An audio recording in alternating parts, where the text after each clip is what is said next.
আসসালামু আলাইকুম। আমি এখন একটা ঘটনা বলবো। 3 মুসাফির ও 8টি রুটি। একবার দুই পথিক পথ চলতে চলতে ক্লান্ত হয়ে পড়ল। তাদের ক্ষুধা লেগেছিল ভীষণ। খাওয়া দাওয়ার জন্য দুজনে মিলে একটা সুবিধাজনক জায়গায় গিয়ে বসে পড়ল। এরপর পুটলি থেকে বের করে নিল যার যার খাবার। একজনের রয়েছে 5টি রুটি আর অন্যজনের 3টি রুটি। তারা যখন খাবার খাওয়ার জন্য তৈরি হলো তখন সেখানে হাজির হলো এক মুসাফির। তার বেশভূষা একদম সাদাসিধে।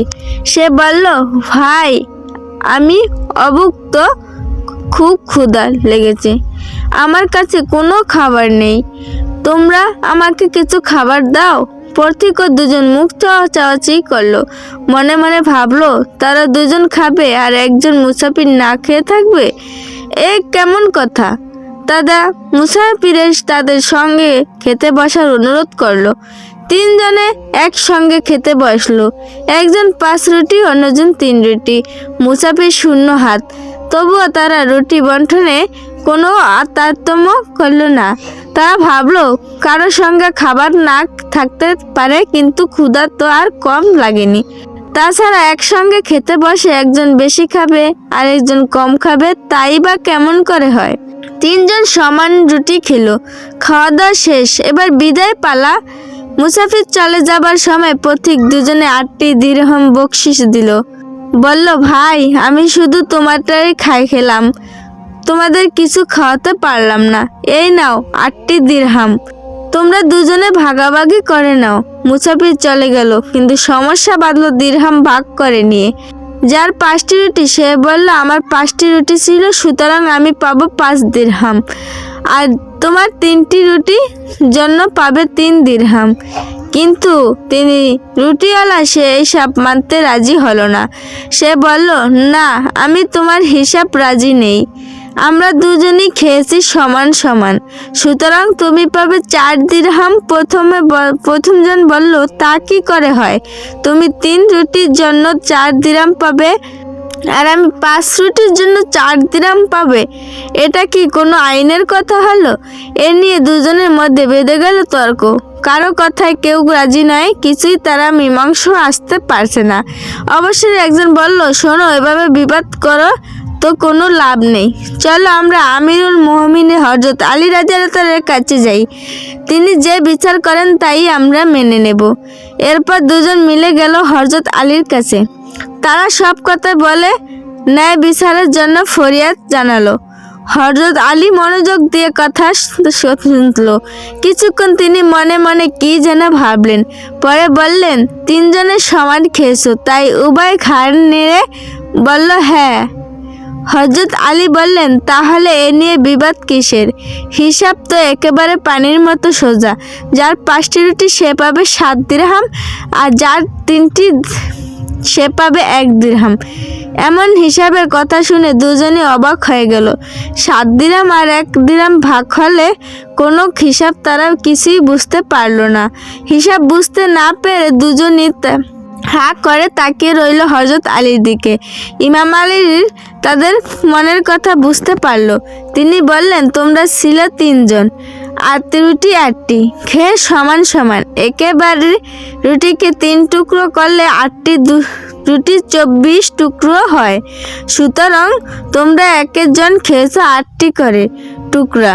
মুসাফির লোকরা 8 টুকরোর জন্য 8 দিরহাম দিয়েছে। হযরত আলী বললেন, এবার আসা যাক কে কতটুকু পাবে। সে হিসাবে দ্বিতীয়জন 3টি রুটিতে 9 টুকরো হয়েছে। 9 টুকরো 8 টুকরো সে নিজে খেয়েছে, মাত্র 1 টুকরো পড়েছে মুসাফিরের ভাগে। সুতরাং সে 1 দিরহাম বেশি কিছুই পেতে পারে না। আর একজনের 5 রুটিতে হয়েছে 15টি টুকরো, তার মধ্যে সে নিজে খেয়েছে 8 টুকরো, বাকি 7 টুকরো খেয়েছে মুসাফির। সুতরাং সে পাবে 7 দিরহাম। হযরত আলীর হিসাব কথা শুনে পথিক বিস্মিত হলো। তার বিচার বুদ্ধির পরিচয় পেয়ে দারুণভাবে মুগ্ধ হলো। তার আর কোনো ওজর আপত্তি না করে নীরবে মেনে নিল বিচারের রায়। কোনো কথায় কেউ রাজি নয়, কিছুই তারা মীমাংসা আসতে পারছে না। অবশ্যই একজন বলল, শোনো, এভাবে বিবাদ করো তো কোনো লাভ নেই। চলো আমরা আমিরুল মুমিনিন হযরত আলী রাদিয়াল্লাহু তাআলার কাছে যাই, তিনি যে বিচার করেন তাই আমরা মেনে নেব। এরপর দুজন মিলে গেল হযরত আলীর কাছে। তারা সব কথা বলে ন্যায় বিচারের জন্য ফরিয়াদ জানালো।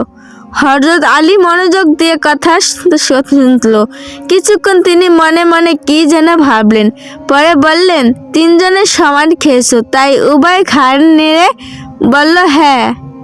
হযরত আলী বললেন, তাহলে এ নিয়ে বিবাদ কিসের? হিসাব তো একেবারে পানির মতো সোজা।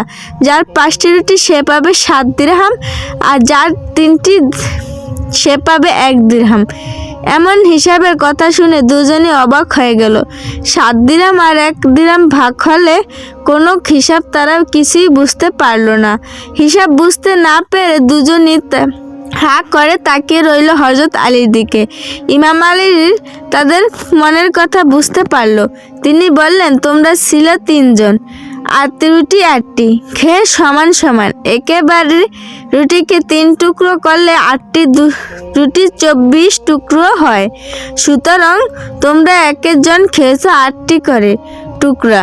মুসাফির লোকরা 8 টুকরোর জন্য 8 দিরহাম দিয়েছে। হযরত আলী বললেন, এবার আসা যাক কে কতটুকু পাবে। সে হিসাবে দ্বিতীয় জন 3টি রুটিতে 9 টুকরো হয়েছে। 9 টুকরো 8 টুকরো সে নিজে খেয়েছে, মাত্র 1 টুকরো পড়েছে মুসাফিরের ভাগে।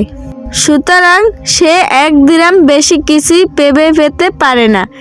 আর একজনের 5 রুটিতে হয়েছে 15টি টুকরো, তার মধ্যে সে নিজে খেয়েছে 8 টুকরো, বাকি 7 টুকরো খেয়েছে মুসাফির।